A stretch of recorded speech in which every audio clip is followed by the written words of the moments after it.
Ketika mendengar Sayyidina Umar mengatakan hal yang sedemikian rupa, Rasulullah tertawa. Rasulullah tertawa. Yang tadinya Rasulullah SAW sedang bersedih, sedang sumpah, sedang boring, Rasulullah SAW tertawa. Sayyidina Abu Bakar tertawa juga.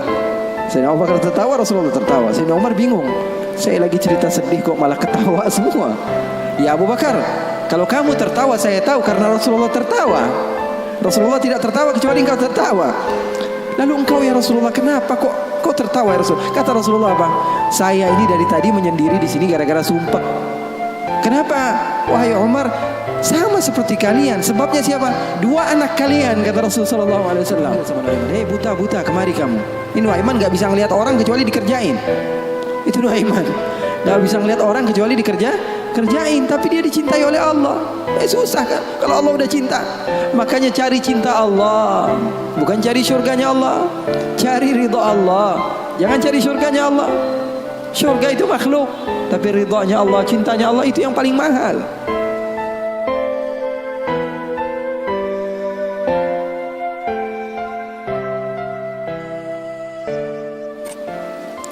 Assalamualaikum warahmatullahi wabarakatuh.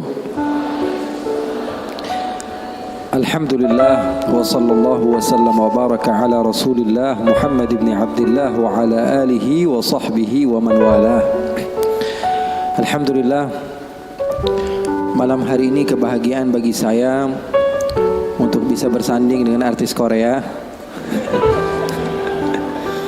Alhamdulillah, mudah-mudahan Allah subhanahu wa ta'ala jadikan malam ini malam penuh dengan keberkahan, malam penuh dengan ilmu, malam penuh dengan amal, malam yang menjadikan kita semakin bertakwa kepada Allah subhanahu wa ta'ala.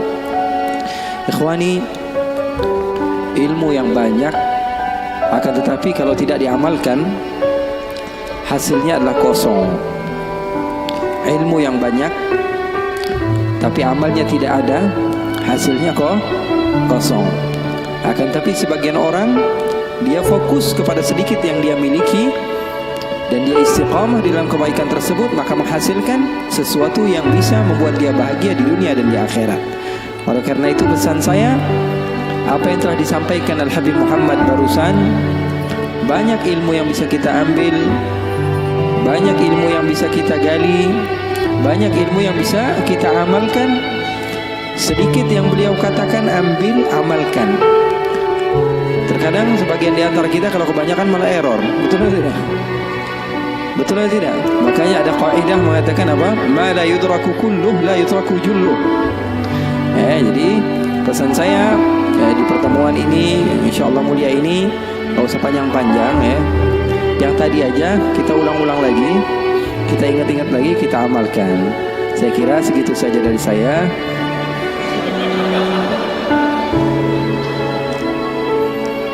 Ikhwani wa akhwati yang dimuliakan oleh Allah subhanahu wa ta'ala, saya untuk ketiga kalinya ke Semarang.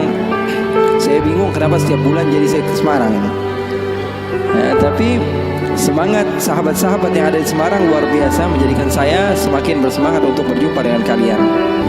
Umumnya saya kalau hadir majelis-majelis lebih khusus, biasanya majelisnya habaib, majelis maulid, majelis zikir, biasanya diundang oleh orang-orang yang usianya di atas 40 tahun. Tapi alhamdulillah 2 tahun atau 3 tahun ke belakang berjumpa dengan Habib-Habib yang memang luar biasa hebat, seperti Habib Muhammad ini yang fashionnya Hollywood tapi hatinya Hadramaut. Nampak luarnya gaul tapi hatinya suci, insyaallah. Doakan semoga Allah subhanahu wa ta'ala memberikan kepada kita murabbi-murabbi yang bisa membawa kita kepada apa? Kebahagiaan dunia dan akhirat. Karena hidup di dunia ini gak melulu-melulu harus sedih. Berapa banyak orang yang sok khusyuk malah jadi orang bodoh. Berapa banyak orang yang sok khusyuk malah jadi gila. Betul atau tidak? Zikir terus dia kepada Allah, ibadah terus kepada Allah, tanpa didasari ilmu, ternyata ibadahnya salah, hasilnya kosong. Diceritakan bahwa ada orang yang beribadah sampai 40 tahun di dalam satu goa. Berapa tahun? 40 tahun dia beribadah. Sehingga salah seorang di antara ulama yang bernama Abdullah ibn al-Mubarak, dia mendatangi orang yang rajin ibadah tersebut untuk meminta doa. Karena kita harus husnudzan kepada siapapun, kita nggak boleh suudzan. Kita meminta doa kepada sahabat kita, siapa tahu doanya lebih diterima oleh Allah dibanding kita. Makanya boleh meminta doa kepada sahabat, meminta doa kepada orang yang menurut kita di bawah kita, meminta doa kepada, bahkan Rasulullah SAW mencontohkan di dalam hadis yang derajatnya sahih. Ketika Sayyidina Umar bin Khattab ingin pergi haji, apa kata Rasulullah? La tansana min du'aika ya ukhay. Ya wahai Umar, jangan lupa untuk mendoakan saya. Yang meminta doa siapa? Nabi besar Muhammad sallallahu alaihi wasallam. Pada zaman sekarang orang bukan berlandaskan guru yang sampai bersambung ilmunya kepada Rasulullah, bersandar dia haddatsani Google, qala haddatsani YouTube, qala haddatsani Instagram, ya. Pengambilan riwayat ilmunya dari orang-orang yang enggak jelas. Dikit-dikit mengatakan, "Wah, kok minta doa sama orang lain, minta sendiri aja."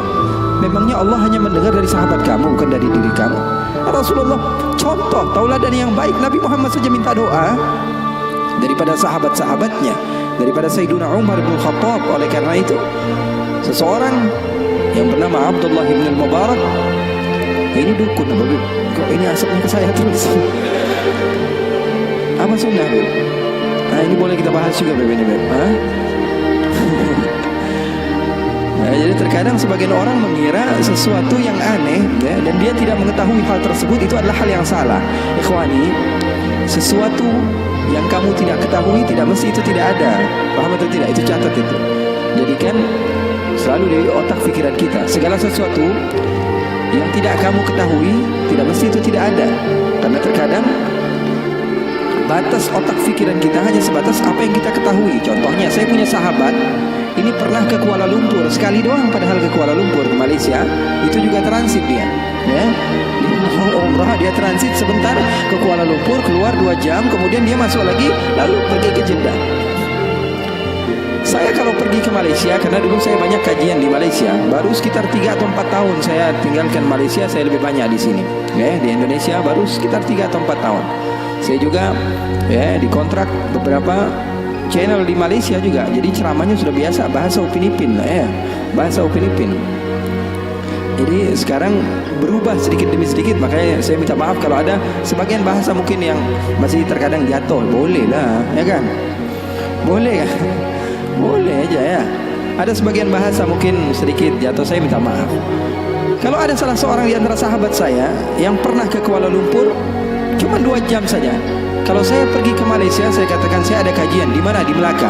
Apa ucapan pertama yang dia ucapkan? Dia pasti akan bilang, Melaka itu jauh atau tidak dari Kuala Lumpur, ya Habib? Pasti itu yang dia katakan. Kenapa? Karena di otak dia tidak sampai ke Melaka. Bayangan yang ada di dalam pikirannya hanya apa? Hanya Kuala Lumpur. Begitu juga sahabat-sahabat mungkin yang pernah ke Jakarta. Kemana pernah? Oh, saya pernah ke Monas, Habib. Oke, seumur hidup kamu ke Jakarta pernahnya ke Monas doang? Iya, Habib, saya pernah ke Monas. Ketika saya mengatakan saya ada pengajian di mana? Di Tanah Abang. Jauh nggak kira-kira dari Monas? Itu pasti ucapan pertama dia. Kenapa? Karena otak dia hanya sebatas Monas. Saya bilang, wah, saya habis belanja nih di Condet, beli gamis. Kalau Condet berapa kilo kira-kira BP dari Monas? Pasti ucapan pertama kali apa? Sesuatu yang dia ketahui. Begitulah manusia. Oleh karena itu, saya ingin memesankan kepada kalian bahwa tidak semua itu yang kalian tidak ketahui itu tidak ada, ya. Seperti ini, Rasulullah SAW amatlah menyukai ini. Rasulullah SAW di rumahnya, karena wewangian seperti ini, ya, wewangian seperti ini disukai oleh malaikat. Wewangian seperti ini disukai oleh malaikat. Rasulullah SAW mengajarkan kepada kita untuk apa? Mengurusi, ya, kehidupan duniawi kita. Bahkan sahabat Rasulullah SAW bertanya ketika Rasulullah mengatakan, la yadkhulul jannata man kana fi qalbihi mithqala dzarratin min kibr. Kata Rasulullah, tidak akan masuk syurga orang yang di dalam hatinya ada sebiji zarah daripada kesombongan. Maka sahabat bingung lalu mengatakan, innar rajula yuhibbu an yakuna na'lahu hasanan wa thawbahu hasanan. Ya Rasulullah, kami ini anak-anak yang, ya, kekinian lah ya Rasulullah. Pengen kalau pakai baju itu yang bagus, sendal yang bermerek. Sahabat begitu bilang sama Rasulullah, jujur. Maka Rasulullah SAW mengatakan, al-kibru batrul haq wa ghamtun nas. Kamu pakai baju yang bagus, penampilan yang bagus, itu bukan kesombongan, kata Rasulullah. Sombong itu apa? Sombong menurut definisi Rasulullah SAW adalah batrul haq. Dibilangin mana yang benar, dia nggak mau percaya. Wa ghamtun nas, dan ngomongin orang, nggak pernah ngomongin diri sendiri. Yang dinilai selalu orang lain. Yang dinilai selalu orang lain. Jadi Rasulullah SAW sangat menganjurkan kepada sahabat-sahabatnya untuk senantiasa memakai wewangian. Bahkan kalau ada orang yang memiliki bau yang tidak bagus, masuk ke dalam masjid Rasulullah SAW, Rasulullah katakan, la yadkhulu masjidana hadha. Ada bau-bau bawang, kata Rasulullah SAW, jangan masuk ke masjid kami. Kenapa? Karena malaikat tidak suka kepada bau-bau yang seperti itu. Jadi nanti mungkin bakalan ada muhadarah khusus, nanti kita minta Habib Muhammad menjelaskan tentang bagaimana syama'il Rasul sallallahu alaihi wasallam, fizikal baginda Rasul sallallahu alaihi wasallam, kehidupan Rasul sallallahu alaihi wasallam secara duniawi di rumahnya, bagaimana ketika Rasul sallallahu alaihi wasallam memiliki wewangian. Rasulullah memiliki satu kotak, isinya apa? Macam-macam. Rasulullah bawa, kalau kita sekarang tas, di dalamnya isinya bermacam-macam. Rasulullah memiliki satu kotak, isinya apa? Sisir. Isinya apa? Isinya sisir. Rasulullah SAW menyisir. Isinya siwak, isinya alat-alat kebersihan, senantiasa dibawa oleh baginda Nabi Muhammad SAW. Sesuatu yang kita tidak ketahui itu tidak mesti tidak ada. Kitanya aja yang kurang piknik di dalam membaca, gampang nyalahin orang lain. Rasulullah SAW bahkan di dalam riwayat, kalau Sayyiduna Uthman bin Affan datang mengetuk pintu, Assalamualaikum ya Rasulullah. Siapa di luar? Abu Bakar, masuk. Assalamualaikum ya Rasulullah. Siapa di luar? Umar, masuk. Kalau Sayyidina Uthman bin Affan yang masuk, kata Siti Aisyah, Assalamualaikum ya Rasulullah. Siapa di luar? Uthman. Uthman ya Rasulullah, kata Siti Aisyah. Suruh tunggu dulu di depan.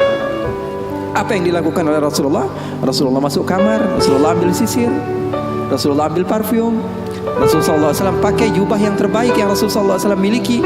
Lalu Rasulullah duduk dan mengatakan kepada Sayyidina Uthman, masuk kamu wahai Uthman. Siti Aisyah bingung, ya Rasulullah, kok begini ya Rasulullah? Ayahku dibiasain aja, Sayyidina Umar dibiasain aja, kok ketika Sayyidina Uthman masuk, kamu fashionnya berubah? Ada apa ya Rasulullah? Kata Rasulullah, Inna Uthman mustahi. Atau dalam riwayat yang lain, hayy, maluan. Sayyidina Uthman ini orangnya malu. Tastahi minhul malaikah, bahkan malaikat saja malu sama Sayyidina Uthman bin Affan. Rasulullah SAW memperhatikan hal yang seperti itu. Enggak melulu orang yang soleh itu adalah orang yang berantakan, ya enggak. Karena orang yang berantakan justru dia fokus kepada dirinya sendiri, dia nggak mikirin orang lain. Kasihan kan, yang sholat di sampingnya pegangin hidung akhirnya, nggak khusyuk gara-gara dia. Orang lain melihat agama Islam agama yang kotor, menjijikkan, sehingga sebagian orang nggak mau masuk Islam. Kan dicontoh jadinya. Sayyidina Umar, Sayyidina Abu Bakar As-Siddiq didatangi seorang sahabat yang bernama Hanzalah. Kemudian Hanzalah tersebut menangis, datang ke Sayyidina Abu Bakar. Wahai Abu Bakar, wahai Abu Bakar, nafaqa Hanzalah. Hanzalah sudah munafik wahai Abu Bakar. Kenapa wahai Hanzalah? Kata Sayyidina Abu Bakar, aku sudah mendatangi beberapa sahabat, akan tapi aku yakin kau adalah sahabat terdekat Rasulullah. Saya mau curhat sama kamu wahai Abu Bakar. Kenapa kamu katakan kepada saya Hanzalah sudah menjadi orang yang munafik wahai Abu Bakar? Apa ceritanya? Kata Sayyidina Abu Bakar, saya ini, kata Hanzalah, kalau lagi duduk sama Rasulullah, ikut kajian Rasulullah, majlis bersama Rasulullah, hati saya ini tentram, tenang sekali. Rasanya pengen banget jadi hamba yang soleh. Keluar dari majlis pengen menjadi hamba yang dekat dengan Allah. Tapi kalau sudah kumpul sama teman-teman, lupa semua itu. Kalau sudah megang handphone, serasa saya ini bukan hamba yang seperti yang saya inginkan tadi.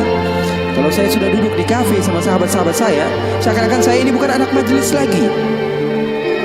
Saya ini munafik. Kata Sayyidina Abu Bakar. Sayyidina Abu Bakar menjawabnya apa? Dengan tangisan juga. Kalau begitu, Abu Bakar juga munafik. Abu Bakar juga sama wahai Hanzalah, kata Sayyidina Abu Bakar. Kalau lagi di dekat Rasulullah rasanya pengen banget jadi hamba yang soleh. Kalau lagi dekat Rasulullah SAW pengen menjadi hamba yang dekat dengan Allah. Tapi kalau sudah keluar, Abu Bakar juga begitu, Sayyidina Abu Bakar, apalagi kita. Terkadang kita dalam majelis saja otaknya di tempat lain. Maka kedua-duanya nggak berani memutuskan hukum. Datang ke Rasulullah dan Rasulullah memberikan jalan keluar. Kata Rasulullah SAW, bisa, kata Rasulullah. Wahai Abu Bakar, bolehlah kamu berikan kepada jiwa kamu, raga kamu, pikiran kamu untuk dunia sebentar, untuk berbahagia. Agama Islam itu tidak mengekang kalian hanya untuk apa? Solat saja. Karena kalau di dalam Islam hanya solat saja, tentu orang yang solatnya lebih banyak, lebih mulia dibanding orang yang solatnya lebih sedikit. Saya akan katakan orang yang solat isya'nya 8 rakaat tentu lebih hebat dari orang yang solat isya'nya 4 rakaat. Betul atau tidak? Tapi agama Islam bukan dilihat daripada banyaknya, tapi agama Islam dilihat daripada seseorang ikut akan perintah Allah dan menjauhi larangan-larangan Allah Subhanahu wa ta'ala. Agama Islam agama yang mudah. Mungkin saya pernah ceritakan kepada kalian, ada sahabat Nabi namanya Nuaiman. Siapa namanya? Nuaiman, pernah atau tidak? Ada sebagian sahabat-sahabat mungkin pernah mendengar. Sahabat Nabi Nuaiman ini orangnya lucu. Nabi Muhammad SAW kalau sudah melihat wajahnya Nuaiman pasti tertawa. Didatangi beberapa sahabat, Rasulullah SAW melihat wajah Nuaiman, Rasulullah tersenyum. Jadi sahabat senang. Terkadang sahabat memaksa Nuaiman datangi majelisnya Rasulullah supaya Rasulullah tersenyum. Hidup Rasulullah SAW nggak melulu khusyuk gitu, enggak. Rasulullah sering tertawa, tersenyum. Bahkan ketika Rasulullah SAW pernah suatu saat Rasulullah sedang menyendiri, keluar dari rumahnya, duduk sendirian. Datang Sayyidina Abu Bakar. Assalamualaikum ya Rasulullah. Di depan ada seseorang hamba sahaya Rasulullah namanya Anjashah Al-Abdul Aswad. Hamba sahaya Rasulullah, orang hitam. Kalau Rasulullah SAW lagi nggak di rumah, biasanya dia yang jagain Rasulullah.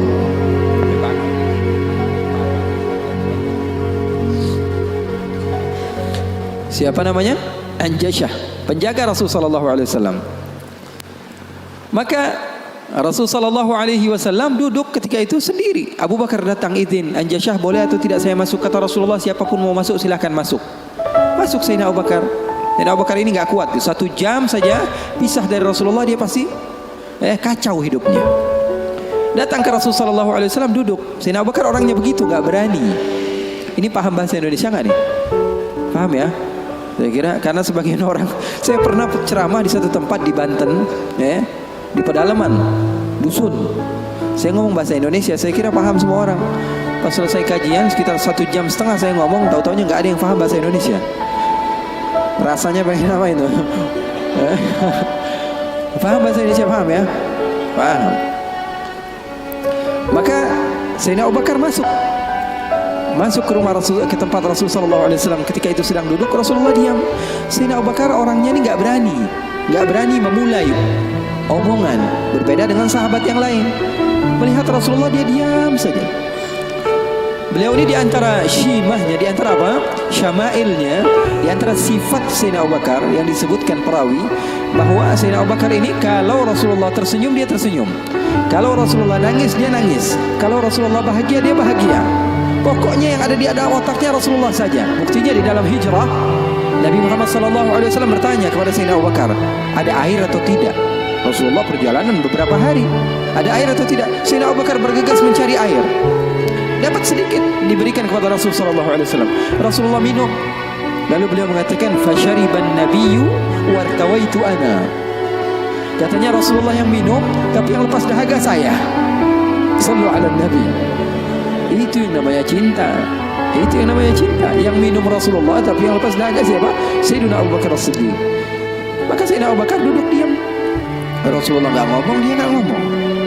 Al-Abdul Aswad tadi, Anjashah, hamba sahaya Rasulullah SAW melihat ini, Rasulullah diam, Abu Bakarnya diam, nggak ada suara sama sekali. Sering saya juga begitu kalau sama santri-santri, murid-murid begitu. Sayanya diam, murid saya diam. Saya megang handphone, dia megang handphone.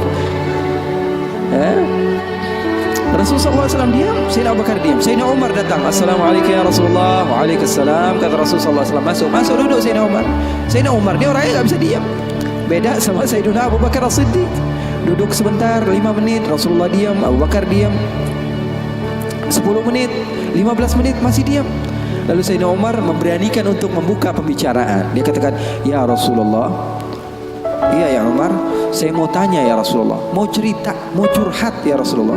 "Silakan wahai Umar." "Saya punya istri di rumah ya Rasulullah." Ceritanya istri. Udah dikasih uang belanja masih kurang aja.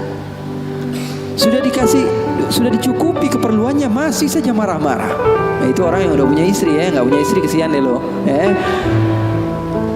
Jangan senyum-senyum ya, semuanya yang ngerasa. Sayyidina Umar bin Khattab, dia mengatakan apa? "Ya Rasulullah, saya punya istri di rumah ya Rasulullah. Sudah saya kasih uang masih kekurangan saja ya Rasulullah.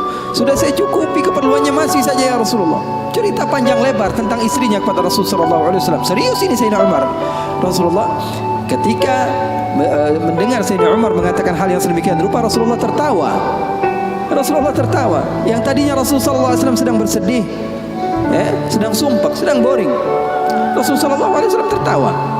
Sayyidina Abu Bakar tertawa juga. Sayyidina Abu Bakar tertawa, Rasulullah tertawa. Sayyidina Umar bingung, saya lagi cerita sedih kok malah ketawa semua. "Ya Abu Bakar, kalau kamu tertawa saya tahu karena Rasulullah tertawa. Rasulullah tidak tertawa kecuali engkau tertawa. Lalu engkau ya Rasulullah, kenapa kok tertawa ya Rasulullah?" Kata Rasulullah apa? "Saya ini dari tadi menyendiri di sini gara-gara sumpah." "Kenapa wahai Umar?" "Sama seperti kalian. Sebabnya siapa? 2 anak kalian," kata Rasulullah SAW. Faham atau tidak?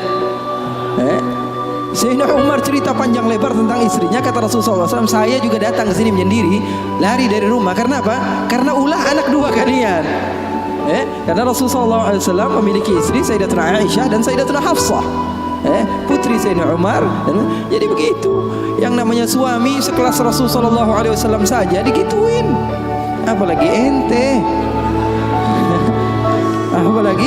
apalagi kita sekelas Rasulullah SAW saja mendapatkan cobaan dari Allah Subhanahu Wa Taala begitu. Ini sebagian sahabat akhwat bilang sama saya, "Habib, saya ini gak bakalan bisa jadi hamba yang solehah." "Kenapa?" "Saya dulu sering ikut kajian Habib, tapi setelah saya menikah, saya dikekang oleh suami saya Habib. Susah mau ngapa-ngapain.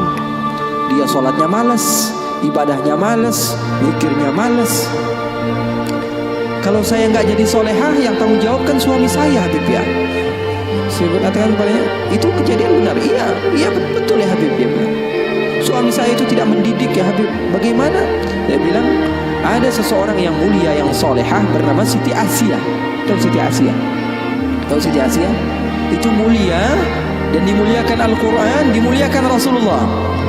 Bahkan beliau termasuk wanita terbaik menurut agama Islam. Kamu tahu siapa suaminya? Fir'aun. Dia bilang, "Suami kamu gak Fir'aun amat." Betul atau tidak? Suami kamu gak Fir'aun amat. Kamu masih bisa untuk menjadi orang seperti Siti Asia. Jadi intinya apa? Intinya di dalam kekeluargaan itu kita saling melengkapi. Pasti bakalan ada musibah, pasti bakalan ada cobaan. Nabi Muhammad SAW saja dalam riwayat bersama Sayyidatuna Aisyah, Sayyidatuna Aisyah pernah cemburu sama Rasulullah SAW. Waktu itu Sayyidatuna Aisyah sedang belajar masak. Setelah masak Siti Aisyah, Rasulullah SAW disiapkan di hadapan Rasulullah beberapa roti begitu ya. Ada maroknya, ada kuahnya. Siti Aisyah sedang masak. Setelah masak, Sayyidatuna Aisyah sedang serius-seriusnya masak ini. Umurnya ketika itu sekitar 14 atau 15 tahun. Baru gede, lagi semangat-semangatnya membahagiakan suaminya. Karena Siti Aisyah, Rasulullah wafat usianya baru 18 tahun. Sementara putri Rasulullah Siti Fatimah usianya berapa? 30 tahun. Masak Sayyidatuna Aisyah. Ketika sedang masak, ada yang mengetuk pintu rumah Rasulullah. "Assalamualaikum ya Rasulullah." Ternyata jariyah, hamba sahaya, perempuan yang membawa apa? Membawa lauk, membawa kuah, yang membawa marok. Kata Rasulullah, "Siapa di luar?" "Saya hamba sahayanya Ummu Salamah." Ya, Rasulullah punya istri juga namanya Ummu Salamah. Rasulullah punya istri itu memiliki kelebihan masing-masing. Ummu Salamah itu terkenal pintar masaknya. Jadi bawa lauk untuk Rasulullah SAW yang ketika itu di dalam rumahnya Siti Aisyah yang sedang belajar masak. Ini gimana caranya saya supaya apa? Membahagiakan suami saya. Lagi asik-asik masak, tiba-tiba ada makanan yang enak datang. Kira-kira Rasulullah makan yang mana? Kira-kira Rasulullah makan yang mana? Ini kesukaan Rasulullah, favorit Rasulullah. Datang dari rumah seorang istri Rasulullah, Siti Aisyah yang sedang masak, tiba-tiba datang ke tempat hamba sahaya tersebut, mengatakan ini datang dari mana? Dari Ummu Salamah. Apa yang dibawa? Marok untuk Rasulullah SAW, kuah daripada masakan Ummu Salamah, kesukaan Rasulullah. Wahai Aisyah, apa kata Siti Aisyah? Kamu bawa pulang nggak? Kalau nggak saya pecahin piringnya.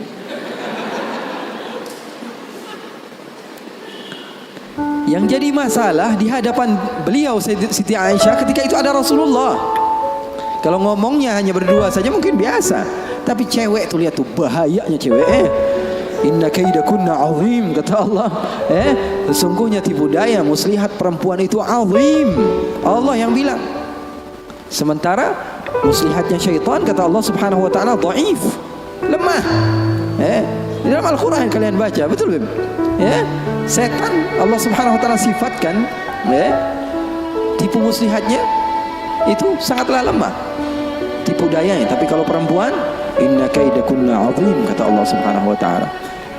Bukan berarti bahwa perempuan itu begini dan begitu, enggak. Memang udah bawaannya begitu. Begitu.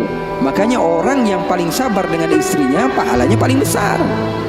Orang yang paling bukan curhat ini ya. Orang yang paling sabar dengan istrinya pahalanya besar di sisi Allah. Bahkan ada seorang wali di negeri Hadramaut ditanya, kenapa kamu bisa soleh seperti ini? Kamu mendapatkan maqam yang tinggi di sisi Allah. Kenapa? Karena sabarnya dia sama istrinya. Setiap hari diomelin sama bininya, setiap hari diomelin sama istrinya. Maka Siti Aisyah mengatakan, kamu bawa pulang atau tidak? Kalau tidak saya pecahkan di sini juga. Bingung ini, hamba sahaya pulang diomelin istri Rasul, nggak pulang diomelin istri Rasul. Nggak enak kan jadi begitu. Kalau dia pulang diomelin Ummu Salamah, nggak pulang diomelin Siti Aisyah. Akhirnya galau dia, diam aja di situ. Rasulullah ngeliatin, ini mau ngapain ini Aisyah ini. Ternyata benar, diambil sama Siti Aisyah dan dilempar makanan tersebut di hadapan Rasulullah. Maka takut itu hamba sahaya dan dia pun pulang. Siti Aisyah mengatakan, ya Rasulullah, nggak lauk di sini, nggak lauk dari situ. Maksudnya apa? Nggak ada lauk. Sekarang makan siang nggak ada lauk. Ini enggak, itu enggak, kata Rasulullah. Kata Siti Aisyah pergi. Lalu Rasulullah SAW menunjukkan kepada kita akan arti cinta. Sahabat saya bertanya, apa arti cinta? Ketika Rasulullah SAW mengambil sisa-sisa makanan tersebut dan tertawa, lalu mengatakan, gharat ummukum, ibu kalian sedang cemburu, pergi, jangan mendekat, kata Rasulullah Sallallahu Alaihi Wasallam. Jadi hal yang seperti itu ada di zaman Rasul Sallallahu Alaihi Wasallam, di kehidupan baginda Rasul Sallallahu Alaihi Wasallam. Bahkan pernah Siti Aisyah, ini kenapa cerita suami istri terus ya? Padahal saya mau cerita tentang hamba yang soleh tadi, tapi nggak apa-apa lah. Siti Aisyah pernah suatu saat ada masalah sama Rasulullah. Terus dia bilang, ya Rasulullah, kamu yang bersalah. Kata Rasulullah SAW, kita selesaikan masalahnya, wahai Aisyah, dengan baik-baik. Bagaimana jalan keluarnya? Kata Siti Aisyah, panggil salah seorang di antara sahabatmu yang menjadi hakim, menengahi antara kita berdua. Kata Rasulullah, oke, saya panggil Umar. Enggak, Umar terlalu keras, kata Siti Aisyah. Beliau yang menentukan. Rasulullah begitu cinta kepada istrinya Siti Aisyah, sampai-sampai Rasulullah tahu. Di dalam Bukhari, Rasulullah SAW mengatakan kepada Siti Aisyah, wahai Aisyah, aku tahu kapan kamu marah, kapan kamu tidak marah. Kapan ya Rasulullah? Kata Siti Aisyah, kata Rasulullah, ketika kamu bersumpah, wa Rabbi Ibrahim, demi Tuhannya Nabi Ibrahim, berarti kamu tidak sedang mau menyebut namaku, kamu berarti lagi marah. Tapi kalau lagi kamu berbahagia denganku dan senang kepadaku, kamu akan mengatakan, wa Rabbi Muhammad, demi Tuhannya Nabi Muhammad Sallallahu Alaihi Wasallam. Maka Sayyidina Umar, kata Rasulullah, kata Sayyidatuna Aisyah, enggak mau. Sayyidina Umar terlalu tegas. Kita panggil Utsman. Utsman nanti lebih membela kamu ya Rasulullah. Dia orangnya maluan, pemalu. Kata Rasulullah, kalau begitu Sayyidina Ali bin Abi Thalib, kalau itu sih pasti menang Rasulullah, sepupunya Rasulullah, mantunya Rasulullah. Terus siapa yang kamu mau? Abu Bakar? Abu Bakar sepertinya lebih cocok ya Rasulullah. Kata Siti Aisyah, Abu Bakar sepertinya lebih cocok, bapaknya. Akhirnya kata Rasulullah, oke, kita panggil Sayyidina Abu Bakar. Dipanggil Sayyidina Abu Bakar. Bingung Sayyidina Abu Bakar. Sayyidina Abu Bakar sudah tahu ini pasti kerja ulah Siti Aisyah ini. Kenapa saya dipanggil Rasulullah SAW? Datang Sayyidina Abu Bakar mengatakan kepada Rasulullah SAW, ada apa ya Rasulullah? Kata Rasulullah, saya sedang ada masalah dengan Siti Aisyah, dengan Aisyah. Saya ingin diselesaikan dengan baik-baik. Kamu menjadi penengah. Kamu bukan sahabat saya, bukan murid saya, dan kamu bukan sebagai ayah daripada Aisyah, tapi kamu sebagai hakim yang bijak, yang memisah, yang menyelesaikan masalah kami berdua. Oke, kata Sayyidina Abu Bakar. Duduk Sayyidina Abu Bakar. Ditanya sama Rasulullah SAW, ayo Abu Bakar mulai. Sayyidina Abu Bakar mulai. Kata Sayyidina Abu Bakar, saya mau tahu asal usul masalahnya ini dari mana. Belum sempat Rasulullah SAW menjawab, Sayyidatuna Aisyah sudah mengatakan, yang salah dia bukan saya. Sayyidatuna Aisyah gak mau menyebut nama Rasulullah, yang salah dia, kata Sayyidatuna Aisyah. Marah Sayyidina Abu Bakar, berdiri mau dipukul Sayyidatuna Aisyah. Kurang ajar kamu sama Rasulullah. Ketika mau dipukul Siti Aisyah, apa yang beliau lakukan? Beliau kembali kepada Rasulullah SAW dan berlindung kepada Rasulullah SAW di belakang Rasulullah SAW. Lalu Rasulullah SAW memegang tangan Sayyidina Abu Bakar yang mau memukul Siti Aisyah dan mengatakan, wahai Abu Bakar, kalau mau main kekerasan bukan di sini tempatnya. Dia adalah istri saya. Keren gak Rasulullah? Maka Sayyidina Abu Bakar malu dan keluar dari rumah Rasulullah SAW. Siti Aisyah memeluk Rasulullah SAW. Ini Nuaiman, sahabat Nabi. Dia pernah bawain Rasulullah madu, dikasih Rasulullah SAW madu. Setelah diberikan kepada Rasulullah makan, mengajak beberapa sahabat untuk makan bersama Nuaiman. Ini disebutkan di dalam kitab Usdul Ghabah, fi tamyiz as-sahabah, Ibn al-Athir. Diberikan madu kepada siapa?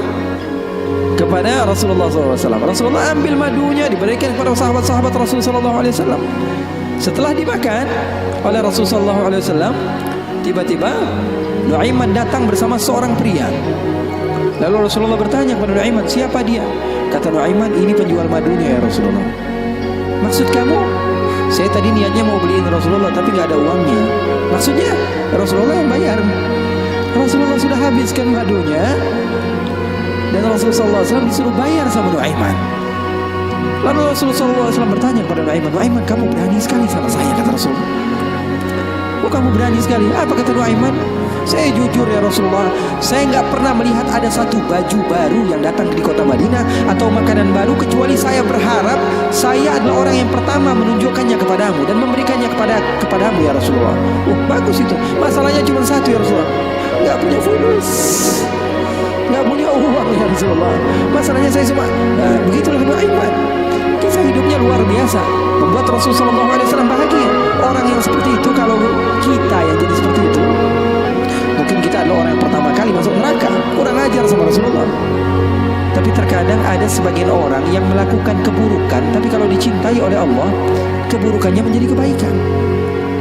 Orang, kalau kamu cinta kepadanya, apapun yang dia lakukan, keburukan sekalipun, di mata kamu dia melakukan hal yang indah. Itu rasio loh. Seorang bapak atau ibu, anaknya padahal biasa-biasa aja, nggak ganteng-ganteng amat, setiap hari dibilang, waduh cakep banget anak saya, foto dia melulu di Instagram. Betul atau tidak? Padahal orang lain melihatnya biasa aja ini anak, tapi bagi dia, di mata orang tua, anaknya adalah hal yang terindah baginya. Begitu juga ketika anaknya salah, di mata orang tua terkadang dia melihat anaknya nggak salah, yang salah orang lain. Kenapa? Karena matanya sudah cinta kepada anaknya tersebut. Jadi bisa dimaklumi. Terkadang ada sebagian orang yang dia melakukan amaliyah yang buruk, amaliyah buruk jelas-jelasan, tapi Allah cinta kepada hamba tersebut. Apa yang dia dapatkan? Dia dapatkan ridhonya Allah. Kita yang suudzon dapat apa? Dapat keburukan. Bareng-bareng sama saya kaji Al-Quran, bagaimana Nabi Musa berdoa.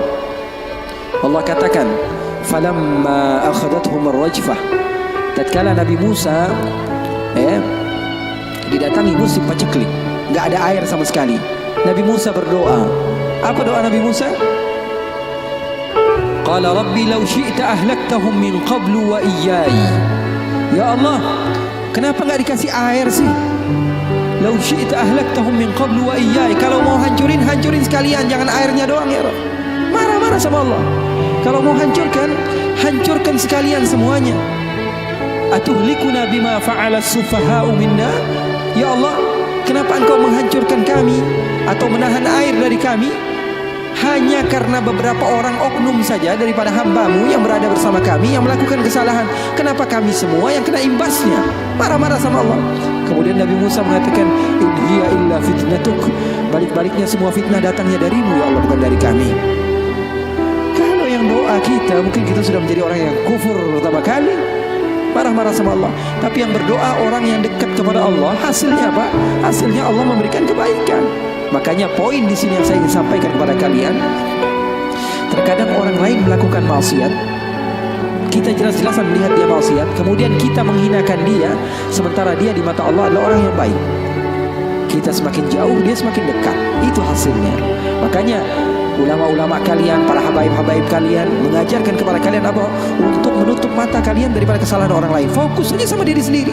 Terus saya mendengar, mengikuti kajian-kajian Habib Muhammad, habaib-habaib yang lain, Habib Muhammad bin Anis yang sering ke sini, ustaz-ustaz yang sering bersama Habib Muhammad. Saya tahu mengajarkan kepada kalian untuk persatuan, untuk bareng-bareng. Kenapa? Karena orang kalau dia menganggap orang lain buruk, sementara orang yang dianggap buruk tersebut di sisi Allah adalah hamba yang dekat dengan Allah, maka kita kena imbasnya.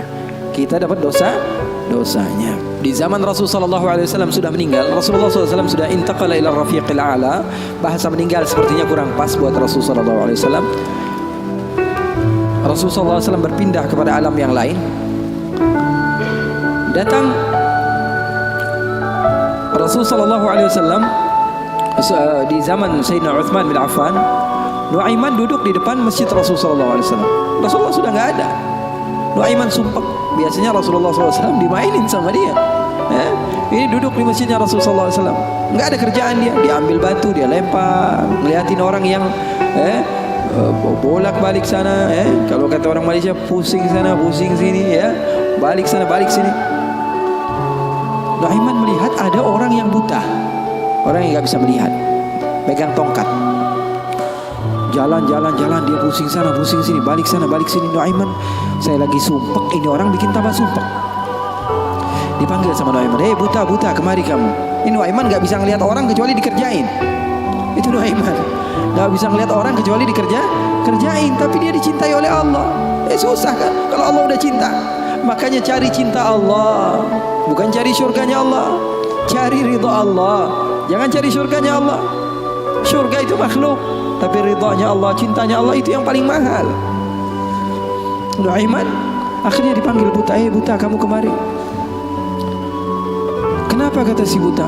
Saya ini pusing, saya lagi sumpek, ngeliat kamu tambah sumpek, kata Nuaiman. Saya ini bukan mau bikin sumpek orang, kata si buta. Lalu apa yang kamu ingin lakukan? Saya ini dari tadi cari toilet, saya kebelet, kata si buta. Saya bersama anak saya yang biasa membawa saya, tapi anak saya sekarang sedang pergi ke pasar, saya tidak tahu di mana dia. Saya sudah nggak kuat, kata Nuaiman. Oh, kamu cari toilet, bilang dari tadi, nanti saya bantu, kata Nuaiman. Dipegang tangannya sama Nuaiman. Ini mau balas dendam ini Nuaiman.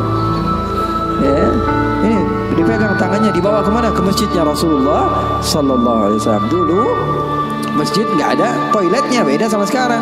Sekarang orang ke rest area, ngeliat ada masjidnya nggak? Ada. Mau ngapain? Mau sholat duha? Bukan, cari toiletnya. Orang zaman sekarang kan begitu. Maka Nuaiman memegang tangan si buta, dibawa ke masjidnya Rasulullah.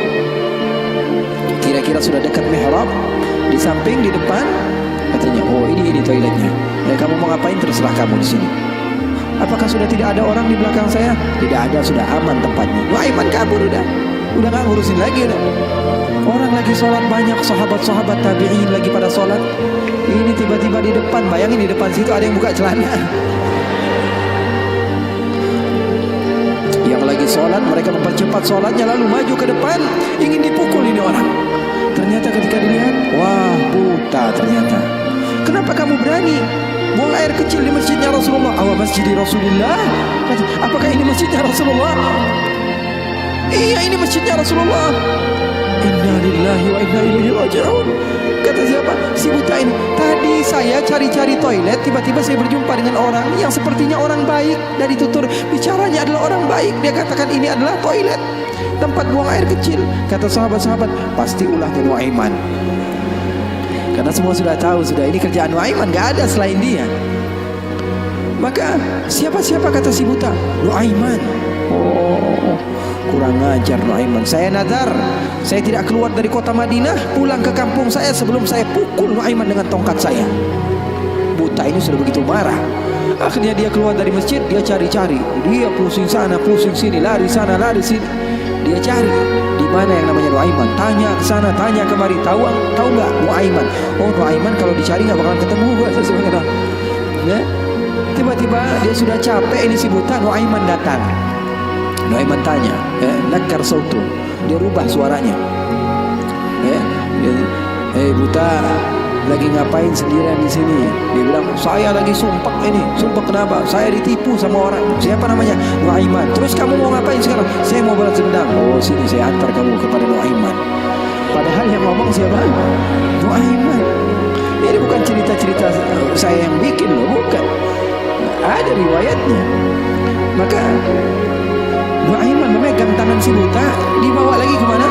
Dia bohongi, dia tipu. Dia ajak keliling-keliling dulu, seakan-akan tempatnya sudah jauh. Selepas itu dia bawa ke masjidnya lagi. Dibawa lagi ke masjidnya Rasulullah SAW.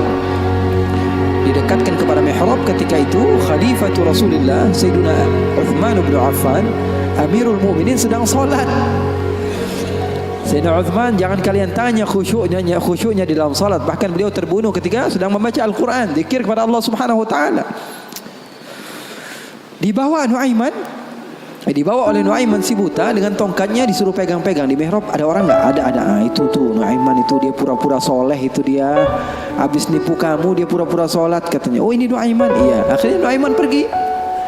Nuaimannya pergi. Buta ambil apa? Tongkatnya, dia pukul Sayyidina Uthman bin Affan. Sekencang-kencangnya dari belakang orang-orang, para sahabat, para tabi'in, mereka teriak, "Qutila Amirul Mukminin." Ada musuh yang mau bunuh Amirul Mukminin. Semua menyerbu, ternyata dia lagi.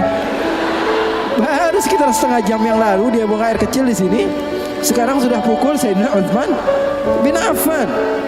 Akhirnya semua orang bingung. Dia bilang, "Kenapa kamu pukul Amirul Mukminin?" Katanya gemeter dia. "Saya pukul tadi barusan Amirul Mukminin. Saya ditipu sama orang. Orang bilang itu adalah Nuaiman." Katanya, kata si buta, "Demi Allah, semenjak sekarang saya tidak akan pernah percaya lagi sama manusia." Jadi hal-hal yang seperti itu ada. Bahkan di zaman Rasulullah Sallallahu Alaihi Wasallam diriwayatkan beberapa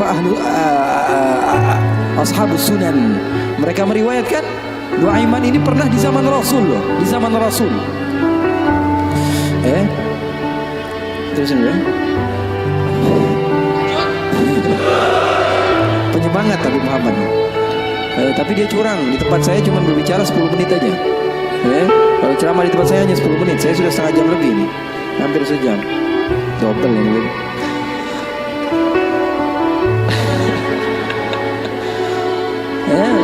Nuaiman di zaman Rasulullah SAW, Sayyidina Abu Bakar ini banyak rihlah, banyak pergi kemana-mana, pergi ke Syam untuk berdagang, berbisnis. Suatu saat Sayyidina Abu Bakar datang ke Rasulullah mengatakan, "Ya Rasulullah, saya mau izin."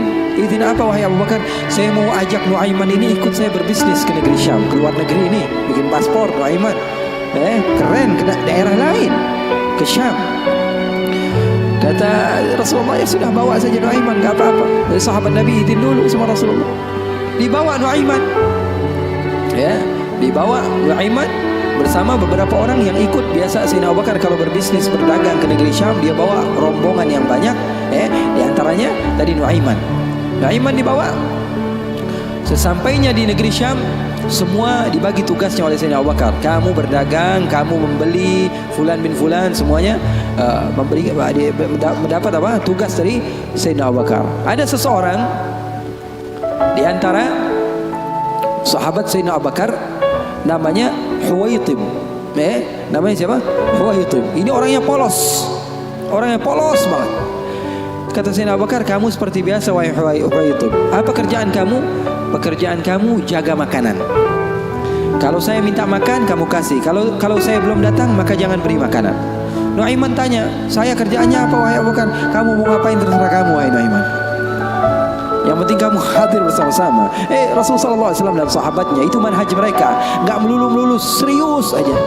Kalau kalian dapatkan guru-guru kalian mengajak sedikit bercanda kepada kalian atau berlaku asik kepada kalian, itu manhaj Rasulullah SAW di dalam menggapai hati seseorang sehingga dia mau untuk mendekati agama Islam. Ini enggak, dikit-dikit matanya melotot, melihat ke kanan bilang sesat, melihat ke kiri dibilang sesat, ini orang salah, ini orang enggak betul, ini orang enggak baik. Enggak, Rasulullah enggak begitu. Rasulullah SAW penuh dengan kebijakan. Enggak juga Rasulullah SAW ngegampangin. Wah ini boleh, yang ini boleh, yang ini boleh, semuanya boleh. Enggak juga, ada batas-batasannya. Makanya kalian beruntung di dalam satu manhaj, la ifrat wa la tafrid, enggak berlebih-lebihan, enggak kekurang-kurangan. Ya, maka Nuaiman bertanya kepada Sayyidina Abu Bakar, pekerjaan saya apa? Pekerjaan kamu terserah, mau ngapain aja. Sayyidina Abu Bakar pergi berbisnis, Nuaiman enggak ada kerjaan, akhirnya lapar. Dia datang kepada Huwaitib, mengatakan kepada dia, Tib, saya sudah lapar nih, saya pengen makan nih, berikan kepada saya makanan. Kata Huwaitib, dia mengatakan, wahai Nuaiman, sekarang belum waktunya makan, kita tunggu Abu Bakar sekitar sejam 2 jam lagi dia datang, baru saya akan berikan makan. Ini kan amanat dari Sayyidina Abu Bakar, sahabat Nabi, ini orangnya polos banget ini, sahabatnya Sayyidina Abu Bakar. Akhirnya Nuaiman bilang, saya sudah lapar, saya nggak bakalan kuat nunggu Abu Bakar. Ini orangnya aneh, yang ini orangnya polos. Yang satu bilang, wah enggak, saya takut dibilang enggak amanah. Oh, kamu berani melawan saya, kata Nuaiman. Lalu melunak ini Huwaitib, dia bilang, tolonglah Nuaiman, jangan jahat sama saya.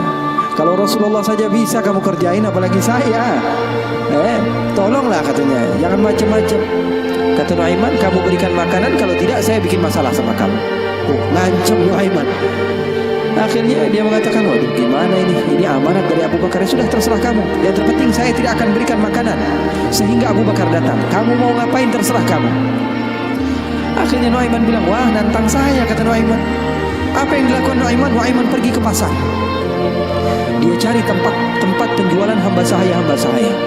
Dia lihat, wah ini hamba sahaya jual, berapa harganya? 300 dirham. Yang ini berapa? 300 dirham. Yang ini berapa? 300 dirham. Wah, dia bilang, mahal-mahal ya hamba sahaya di sini. Loh, memangnya kenapa? Saya punya hamba sahaya, saya mau jual 100 dirham saja. Apa kata Nuaiman? Saya punya hamba sahaya, saya mau jual 100 dirham saja. Wah, murah sekali hamba sahaya kamu. Iya, cuma dia punya kekurangan. Kekurangannya apa? Kalau kalian tangkap, dia bakalan bilang, saya bukan hamba sahaya, saya orang bebas. Saya bukan hamba saya orang bebas. Kata orang-orang, saya mah nggak perlu sama bacotnya, yang penting kerjanya. Dia mau ngomong apa terserah, yang terpenting dia mau kerja. Oh kalau begitu deal, saya jual hamba sahaya saya, dapat uang 100 dirham nih, uang yang banyak. Kemudian didatangi Huwaitib, kemudian dikatakan, wah itu tuh hamba sahaya saya. Ditangkaplah Huwaitib, teriak-teriak dia, saya bukan hamba saya orang merdeka. Kata yang beli, kami udah tahu ini kekurangan kamu. Nuaiman tuh cerdasnya, pinter otaknya. Akhirnya dibawalah ini orang ke pasar dan dijual di pasar. Itu sahabat Nabi padahal dimainkan sama Nuaiman. Nuaiman ambil uangnya, dia beli makanan, beli baju, belanja dia, shopping akhirnya. Dia beli peralatan segala macam, dia pulang akhirnya. Sayyidina Abu Bakar tanya, mana ini Huwaitib ini? Mana kok nggak ngasih makanan sama sekali? Di mana dia pergi? Kata Nuaiman, udah aneh jual. Jujur lagi dia, udah di mana ente jual? Salah sendiri katanya. Saya minta makan nggak dikasih makan. Akhirnya ketawa Sayyidina Abu Bakar. Di mana kamu jual? Ayo kita pergi ke dia.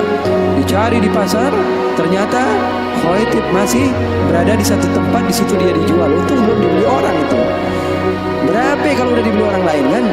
Sayyidina Abu Bakar bilang, ini berapa harganya? 300 dirham. Dibayar sama Sayyidina Abu Bakar langsung. Dibayar sama Sayyidina Abu Bakar. Akhirnya dibawa pulang ke kota Madinah. Sayyidina Abu Bakar menceritakannya kepada Rasulullah SAW. Rasulullah tertawa sejadi-jadinya, katanya, hatta badat nawajidhuhu, sampai katanya gigi geraham Rasulullah kelihatan, katanya, saking Rasulullah tertawa sejadi-jadinya ketika mendengar kisah antara Nuaiman tersebut.